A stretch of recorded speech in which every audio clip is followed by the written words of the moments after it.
All right, we are talking Friday Night SmackDown here on the Give Us a Shot Network. Follow us on all our social media at High Spot Podcast. We're talking the Cody Rhodes and Roman Reigns promo trendsetter from this past Friday night. A lot to talk about it, more positive than negative, but we had Cody Rhodes and Roman Reigns meeting at Bobby Dowd Stadium. That is the Georgia Tech Yellow Jackets home field. That is Roman Reigns' alma mater. We played college football defensive lineman for the Yellow Jackets. Very successful career. And both cities have a lot of meaning for Cody and Roman. Atlanta, Georgia. I really like this promo. I really did. We're in the cinema era, I believe, in WWE. I had a lot of great things to say about it. Of course, there's naysayers that are nitpicking about it, what they didn't like. But you got to admit, Trendsetter, this is, like I mentioned, the cinema era in WWE, and just your thoughts about it, because there's a lot to dissect. A lot to dissect there. But what I would say here is that I felt WWE hit a home run with this one. I felt the way they presented it, the way they allowed the audience to kind of get more in depth with these characters. Now, this is something you could obviously probably do if you wanted a meeting between the two of these in the ring with the crowd kind of showing their energy, have that type of environment, atmosphere. I think this one was more sentimental because, let's be honest, this storyline between Cody and Roman and the bloodline, everything put in together, has been one of the longest storylines and still ceases to feel like it's going to be over anytime soon. I mean, if we're counting innings, I don't know what inning we're in right now, but again, we're nowhere near done unless we go into extras, right? But I feel like they're allowing us to kind of get more in depth the fact that, yes, this can be literally for, the biggest prize in the game, which is the WWE Championship, which is something that links Roman and Cody together, but it's more. You're looking at the lineage. You're looking at how personal this is for both men. For Roman, obviously, in terms of him talking about now, he's a man that's basically, in a way, lost everything. He has nothing to lose. And Cody now is in the position that Roman was in after WrestleMania. So it's funny to see how the dynamic changes and to see Roman at this point right now, really, as Cody would say, a man with no tribe. What direction is he going into right now? Is he going to destroy what he created? So really interesting. Truly is. And if you go about it, it's kind of roles reversed, because before, Roman had everything. He had the bloodline with him, and Cody was the one that was vying for Roman's championship. But now it's the roles reversed, and Roman now is the one that has nothing to lose, which they made a point of it. And Cody has a lot to lose here by even injecting himself into this tag team match at Bad Blood, which is 2 weeks away in Atlanta, Georgia at the State Farm Arena. So we know that. But I just think this whole, let's talk about first the production. I think it's another way to do it. You said they could have had it in an arena, but do this here in a place that has sentimental value in Atlanta, Georgia, the state of Georgia, where they're going to have this tag team match of Bad Blood. I think, again, the symbolism is there. You talk about Roman Reigns, who basically his contributions to the state is he played football. But when it was Cody's turn, it wasn't about what did your family do, what did you do? And then Cody right away talked about the lineage of the Rhodes and what they did. Any issue with that whatsoever? Because a lot of people were very, very nitpicking about this, saying that Cody, the second Cody talked about, it's what Dusty did and not what Cody did. Did that bother you a little bit in that dialogue? Because let's talk about it. The production was great, but then we get to this point where they talk about the contributions of what they did. Who do you think had the better contribution, Roman or Cody? Well, to me, it's clearly Cody and the family lineage. Now, there are going to be people that are going to say, well, he's bringing up his father. Well, let's be honest. Every single superstar that's gone up against Cody to this particular point as he's WWE champion and continue to bring up is the one thing, the big elephant in the room. This isn't making fun of the American Dream, Dusty Rhodes, but they bring him up. The history, the lineage of the family is there. That's a fact. So if people are upset with facts, then they're just nitpicking on things that don't mean anything. With facts, he asked him, what did he do? And then Cody talks about what his dad did. Roman Reigns. He said, Jeff, his family. He's included in the family. He's had moments in Atlanta as well that he's presented along with his brother Dustin and Dusty. So he's bringing the family lineage. Okay, Roman Reigns played football. Whoop-de-doo. Did you win a national championship? No. Okay, you won a sport. He's been in the history. Now, again, let's turn the tables around, Jeff. Every single time Roman talks about his accomplishments, of course, they're there. The resume is evident, but he always brings up his family, his bloodline too. So it goes both ways here. It doesn't go one direction.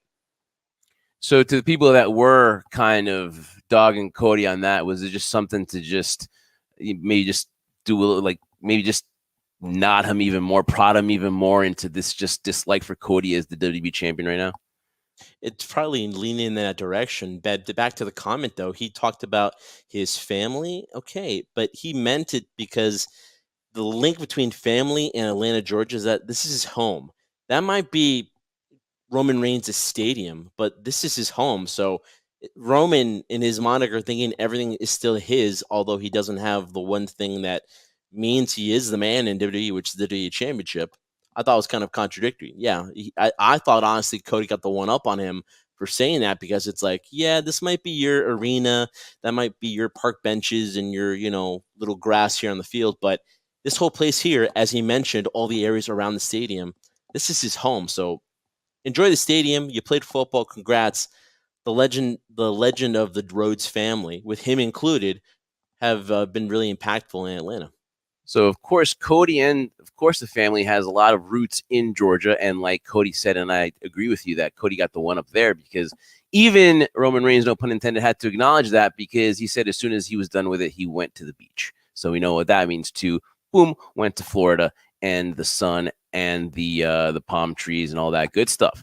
So I give you that. I give you that point, Trendsetter, and I think it was well said by you because again, it's a family contributions to the state. So we get to that, and now again we'll get back to the production of it. Obviously, find out that Paul Heyman was the one that was kind of behind it. Of course, the talented crew of WWE as well. Just that face-off. Are you a fan of the way they go about it? But like you said, we could have had a boring aspect where they're both in the ring, and I'm pretty sure the fans wanted it. But we're able to see actually fans' reaction to it, and they seem to enjoy it. So in this era, in this stage of what WWE is doing and this new way of doing it, do you think that do you think that we should see more of it? Do you think that this is something that just because to me, I always thought that this was storytelling. To me, I always thought this was a soap opera. And when people ask me why do you watch it, it's because that it is like it's a male soap opera, and this is just one version of doing it.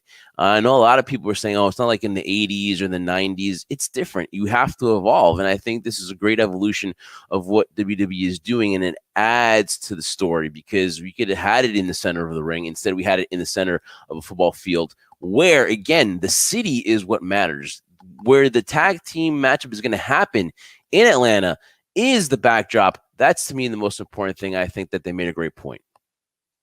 I think we're definitely gonna get more of these. I think it'll be a balance in between. I don't think every single storyline or every single type of rivalry is going to have this. I think as much as it could have been done in the ring, like I mentioned before, I felt its purpose to do it in a theatrical way made sense. I mean, look, before you know it, we're going to be in the whole Netflix era where it kind of felt like a series that you're watching on whether it be HBO, Showtime, and in this case, Netflix. It had that feel behind it that it was a series that you're watching on television. You couldn't wait till we get to the conclusion of this storyline or the next season premiere or whatever the case might be, right? So I felt it completely touched those scenarios. See, the difference is if you take this in the arena base, where you have the audience's reaction to it, I'm sure you'd have a lot of people chanting Roman, Cody, great, right? But you would miss the small inflections of the voice, the look, those small little things that you don't necessarily get in a arena atmosphere in the public. So I thought it was done very well, and you could tell in the tones of both Roman and Cody that compared to prior to WrestleMania, their tones, their characters, the way they're carrying themselves are completely different. Let me ask you this question, Jeff. Right, and a lot of people have mentioned this to me. It's like they feel like the roles have reversed now. That Roman is now in Cody's spot, and Cody now is in Roman. I understand that, but you know, Cody mentioned something in the promo in the meet that I thought was really interesting because Roman talks about how he has nothing to lose, right? And how this is all his. So, yes, he's trying to show vulnerability, but in a way, in my opinion, there's no humbleness in Roman Reigns whatsoever. I mean, you got beaten by the better man one night at WrestleMania, and like Cody said, 8 cars, very subtle. Roman still has that aura about him. Like, he is the man. He just doesn't have the title. Do you think he's vulnerable, or he's just kind of carrying around business as usual? Oh, I think that Roman Reigns, like he said, that he's not changing. I mean, this is not a watered down version of Roman Reigns. This is just Roman Reigns without the championship. This is basically the tribal chief who's missing the Ulafala, but that's not going to define him. He says he is the original tribal chief. He is the only tribal chief. So he's walking around like it, and he's looking to reclaim his title, and in some aspects, maybe trying to recover the bloodline, whatever's left of it. Obviously, it's not going to be the this incarnation, but he's going to try to recover some aspects of the bloodline. Now, the question to me is, he does not come off contrite, but on the other end, Cody Rhodes has that title, but in recent promos, in recent interactions, he's the one that's come off like, well, I don't need to be in this, which he told Nick Aldis, which kind of surprised Nick Aldis that he wouldn't automatically sign. It took him to actually get in there with Roman Reigns to finally say, hey, hand it over to me. I'm signing, kind of another alpha move too, because basically Roman had to give Cody that contract, right? So that's another way where he's kind of been an alpha in front of Roman Reigns. And then finally, saying that it's not yours to take, and basically saying that it was, it's not his time anymore. His time wasn't past WrestleMania. All these kind of lead you to believe in some way that, it's kind of like heelish tendencies, which we talk about right in the business. Do you think that the rules are reversing, that Cody now is more acting in the role of Roman Reigns, where, hey, listen, man, or is it just confidence that we're taking in, or maybe we're just taking the confidence in the wrong way? I think it's a little bit of both, but if I had to choose one direction, I think we're taking the confidence in a different light, just because here's a guy in Roman Reigns that has done everything and who's made everyone's life in the WWE a living hell under the bloodline as being the tribal chief. And now the roles are reversed, and now Cody is in a position of power. Cody's in a position where he can dictate what he does and doesn't want to do, right? I mean, we all thought that he was going to be the fighting champion and do the right thing, but sometimes you don't ever have to do that all the time, especially when it comes to an enemy in terms of Roman Reigns, who he hasn't deferred from the fact that they're not friends. They'll never be friends, but there is some respect that Cody has for Roman, and I can't say if the same replies back to him, but why wouldn't you in this scenario? I mean, Cody has had to go through what everybody else on the main roster's had to go through in terms of overcoming and trying to destroy this bloodline. Cody thought by defeating Roman Reigns at WrestleMania it was all over, but no, his subordinates, the people underneath him that Roman couldn't control, have now gone and moved on without him. So I find it interesting how the audience now is turning and seeing these quote unquote heelish tendencies going on with Cody, when it's like, yes, but you were not too long ago against that in terms of Roman, but now that it's being done against Roman, you guys are offended by it? Come on, like this is what I love about the wrestling community, that they change so quickly. They forget very easily what happened not too long ago. I think it's one thing when you're chasing and you're the underdog, and then when you get to the top, you're not that story anymore. Give Cody about 2.5 years, then maybe you guys want to react that way. People are talking about Roman Reigns' rebirth and his him trying to get back to the top, right? And listen, not even like I guess the next day when Roman Reigns left, finally the appreciation happened. All the ones that were saying, 1,316 days was too much. Oh my God, whatever. And then the next day on Raw, they're saying thank you, Roman. And then the next time we had SmackDown, they were saying we want Roman and thank you, Roman, and they wanted to see him. So I mean, I totally agree with you in that aspect, where I think the confidence kind of is playing to the fact where people are looking into, hey, wait a minute now here, Cody Rhodes is. This is sometimes unlike Cody-like to be this confident and to, things are going my way now, or I'm not going to be. So it's not what a babyface would normally do. A babyface would not duck away from a fight. A babyface would not brag, right? But this is, there's so many, I guess there's so many things, there's so many lines that's going on here too, that we just have to, that we're trying to pay attention to everything, because we're trying to dissect everything, and we're all trying to solve this puzzle. I think it's fun because we don't know the answers to all of this, and I think for the first time we don't have a direct sign of things that are going to happen. We don't have the answers, and it's fun because this could go in several directions. This could be maybe the fourth inning, the fifth inning. We don't know. There's so much to play out, and this could go for months, for years, because there's more Samoans out there. There's more members of the dynasty. And so this is something that I just want to sit back and enjoy. Of course, we have to talk about it, but I'm not going to rack my brain and try to dissect every single thing that happens. But it involves more players, because not only has Roman Reigns made the life of Cody Rhodes a little bit miserable, but so has done so for Kevin Owens. And that is now where we are. And I'm kind of moving a little bit ahead here, but it gets into the Kevin Owens relationship, because for 4 years, Kevin Owens has had the interaction with the Bloodline, and championship match after championship match, he has come close to defeating this Bloodline, but has come short because there's been somebody in the way winning for or being on the side of Roman Reigns that has made him not become the champion. So to see your friend that you've been very close with and you've been fighting alongside with now team up with this individual has to get into the mind of a guy like Kevin Owens. And we're not going to talk about specifically what's going to happen, but again, it's another part, another underlying aspect of another character development that, hey, this has not only affected guys like Kevin Owens, but what about a guy like Randy? What a guy like Randy who sees this, and it could lead to a future conflict with Cody Rhodes. The storytelling is there. It is amazing. It is touching base on every single player, and it adds more people to it.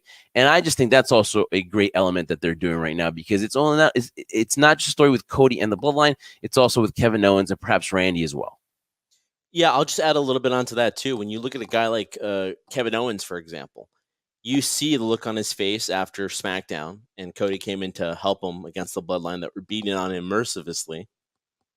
You're looking at him like he has this look on his face like he's ready to snap. And maybe not necessarily on the Bloodline, but maybe snap on somebody that he considered one of his close friends. And so now, because of this 4-year torture that Kevin Owens has gone through by dealing with the Bloodline, it seems like every single morning he wakes up, he's got to think about the Bloodline, right? And to that effect, I think it's starting to warp his mind, where now he doesn't know who to trust anymore. He doesn't know who's his friends and who's not his friends. And, you know, any great movie, any great series, you get scenarios like that where, like, you think somebody's on your side, but are they really? Is Cody the villain, or is Kevin Owens the villain here, or is Roman the villain? Every single way you dissect it, you can see the other person's point of view. And now let's include Randy in this, where look at Randy Orton, right? He's gone on to Cody Rhodes' podcast and said how proud he is of him. We know the history between the two of these. It's more like a, Cody is like looking at Randy more like a father figure, big brother type thing. And now Randy at the not that he's done any time soon, but in the twilight of his career, to a certain extent, with all due respect, he is now looking at the fact that he's had opportunities for the world title twice now and has lost. And now, what other opportunity might he have? Potentially the WWE Championship? Maybe he might see that Cody has changed. He's not the same person he once was. It's different, like you said before, true, in the beginning of this. It's different when you're chasing, but now when you're the champion and everything's on you, you're shed in a different light. So those are the intriguing factors, not only in Roman and Cody, which I think they did so well because you're able to see both perspectives of where they're going in their character and their lives right now, in their careers. And now with Kevin included and Randy, and then let's not also forget too, we haven't seen the wise man, Jimmy.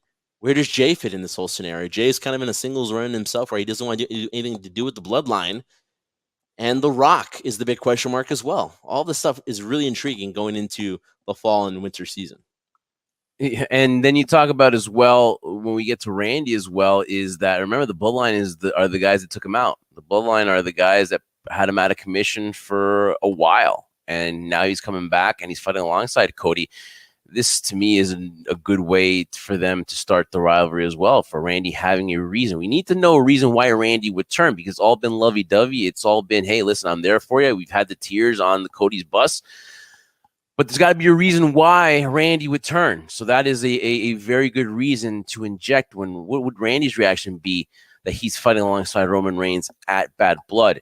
So we talked about that aspect that's affecting other people as well, which is great because, again, it adds just more to this story. But to finish up on the promo, then we get to the point where, like, okay, we know that Roman has nothing to lose. We know that Cody does have a lot to lose because he's that champion. And now he could lose friendships too. That's something underlying as well. He could lose friendships because of that. But then we get towards the end, which was my favorite part. And it's basically that, hey, when this is done, I'm coming for that. Because, listen, a heel, though, would not tell you that. But Roman Reigns is telling you, Cody, straight up to your face, that I'm coming after that championship when all is said and done. And Cody, quiet, doesn't say anything, but then he says that it's not yours to take. And then Roman goes, I'm not going to cry like Kevin Smith did in the but I'm telling you, but I'm going to be, he's like, you're in my way. And then he says it again, you're in my way in life. And Cody steps back and Roman just walks away. Excellent. I mean, listen, I don't know. So what did you feel like Roman meant when he said that? You're in my way in life. What did that mean to you when you heard that? My way in life because you are what I need to be again. So that is it. So right now, Cody is, besides the bloodline, Cody is in the way because that is his direct route to becoming the champion. So I totally believe that's what it is. I think that he is in his way of getting to where he is again, to go back to the mountain, to the top of the mountain. In order to be on top of the mountain, you got to win that championship. So I think in life right now, his life is to be the champion again. So I think that's what Roman means. Unless you think otherwise, or if you think it's part of it, this would be where you can insert your 2 cents.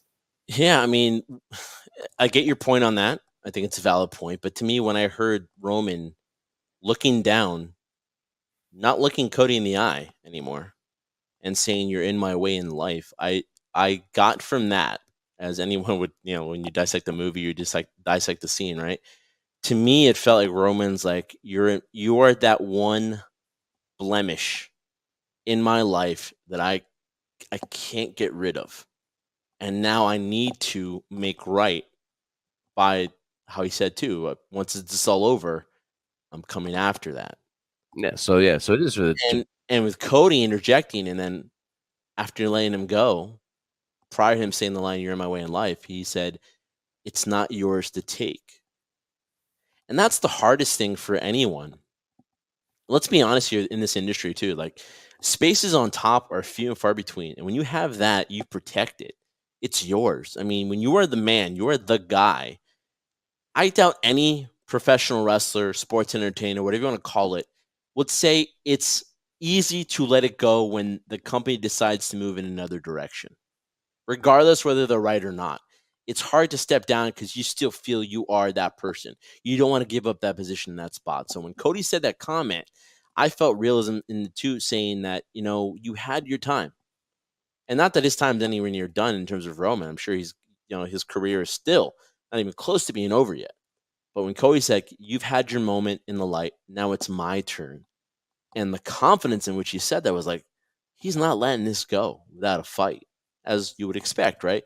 So I thought great statements by both. But what really left me struck when Roman made that line up, or said that line at the end of the promo, I was like, that's the first time you've actually witnessed Roman admit, maybe not vulnerability in character, but now somewhat of a doubt in himself, saying, you're in my way in life, because he's dominated everything so far. He has yet to dominate Cody Rhodes. So to me, that's really interesting. So I think we're trying to say the same thing, because to me, it's the championship. It's the spot. I think that's where he needs to be, because he is a competitor. He's been on the mountaintop for 4.5 years as that champion. So that to me is what the gist of the you're in my way in life means.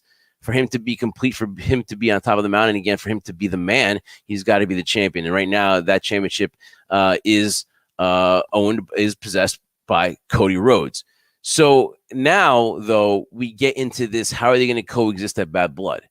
Obviously, there is a Roman Reigns has promised to have his back. That is a promise, because at the end of the day, this is a battle against the Bloodline. This is against a battle against Solo Sikoa and Jacob Fatu. You cannot take these guys lightly. And now the question is what is the end result from this tag team match? Because obviously when this is over with, they're going to fight. And two questions: where do they go from there? And when do we get Cody Rhodes and Roman Reigns 3? I don't think it happens at WrestleMania. The rumor is it's going to happen at Crown Jewel. I get the fact that WWE's in the business of, hey, we can't wait for WrestleMania for some of these. We have to have them. And obviously Crown Jewel would be a place where a big money fight that they would want to do. And I could see that, although I wish they would save it for Mania, but obviously there are other plans, right? So this, again, has a lot of questions that we don't know the answer to. But if we just want to keep it simple and just keep it to Bad Blood, where do we see this? Because obviously we're going to have our Bad Blood preview show shortly here on HSP Podcast, available on the Give It a Shot Network. For now, though, what's your inkling of what's going to happen in this matchup between Cody Rhodes, Roman Reigns, against Solo, and Jacob? Well, we'll dissect it more when we talk about Bad Blood. But my initial feeling towards this match will be that Cody and Roman, as much as they say they'll have each other's back, and I believe both of them they will, they're not going to come out victorious in this one. And it's going to be basically Roman, who has nobody who's a friend of his, and Cody right now, who might have other individuals or groups questioning his loyalty, not have their back. And the numbers game always seems to work in this scenario. So I think from the perspective of this, I don't think a match like this, whether Cody or Roman did win it, was going to solve anything, because if they do face each other at Crown Jewel, which is the rumor, I don't think this civil war within the bloodline is nowhere near done. So I think Roman's time in terms of the championship reign or getting back the title, it's not going to happen anytime soon. This is too much of an in-depth story for it to end after one match. So that's what I think is going to happen. I think this new version, this new bloodline is going to still cause Roman and Cody a heck of a lot of trouble. And do you see this as a one-off as far as them being a tag team? Because this is close to kind of a mega powers we're going to have that we had in our era. And this is as close as to a mega powers that we will see in this era. So would this probably, in my eyes, this is like a one and done. I don't see a tag team title run in their future. Maybe. I mean, it could, you never know. But is this a one-off after Bad Blood? I think it's a one-off. I really do. And I've talked to you about this off air too, where I've compared it to, we've talked about how these two are interacting with each other and how certain people sound kind of heelish in how they're approaching themselves or their character on screen. Let's just look at Rock and Austin as an example too. Two beloved characters, but when they came together, they didn't get along. They didn't mesh well. So I think in the same scenario too, I think it's a one-off. We won't see this again anytime soon. So enjoy it, guys, because it's probably a one and done. So there you go. The promo at the end of the day, my take, it was a home run. They knocked it out of the park. I want to see more of these. I think it was a great way for them to, I guess, like you said, Trendsetter, to make sure that the emphasis of what the words they were trying to say was heard. Because I don't think between we want Roman, we want Cody, I don't think you would have gotten that same effect. I think it would have been the tone of the words would have been missed. And I think in Roman's way of talking too, the kind of low voice too, I think that would have been missed as well. And I think that this kind of emphasized the importance of what Cody being in Roman's life has been, because it's got to be torture, because for the amount of time that he's been away, obviously this is what he's been thinking about, getting back to that mountaintop, being the man, and then losing the bloodline. And so I think that this was so well done. And obviously, if Paul Heyman was behind this as well. So obviously, he has really rolled up his sleeves and really taken ownership of this as well. So I think at the end of the day, this was pure cinema and a heck of a job by probably one of the two best wrestlers, if not now in our generation. Jeff, we know what Roman has in stake for this. What does Cody have? What does Cody have to gain in this? Yeah, we're going to find out, man. We're going to find out. I'm asking you, what do you think? We know what Roman wants. He wants to do a follow back. He wants to be the tribal chief again. He wants to either maybe stop what he once created and be the leader again. What does Cody have to gain in this? Why is he involving himself in this? Because as much as Cody did not want to get involved in family business, I think at the end of the day, he has to show Roman that to him, he's the one that's going to end the bloodline, not Roman. I think this is without a doubt a way for him to show Roman, hey, that you're not the man anymore. I'm gonna be the alpha. I'm telling you, man, I'm gonna be the alpha, and I'm gonna take care of this myself. You watch at Bad Blood, there's going to be a lot of dissension between these two, and who gets the win in that struggle to get the win. I think this means a lot to Cody because he needs to prove it to Roman that he is the man by getting rid not getting rid, but just defeating the bloodline at Bad Blood. Fair enough.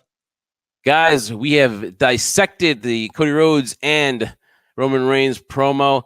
What do you guys think? Let us know on the High Spot Podcast. And you're watching it here on only one place on the Give Us a Shot Network.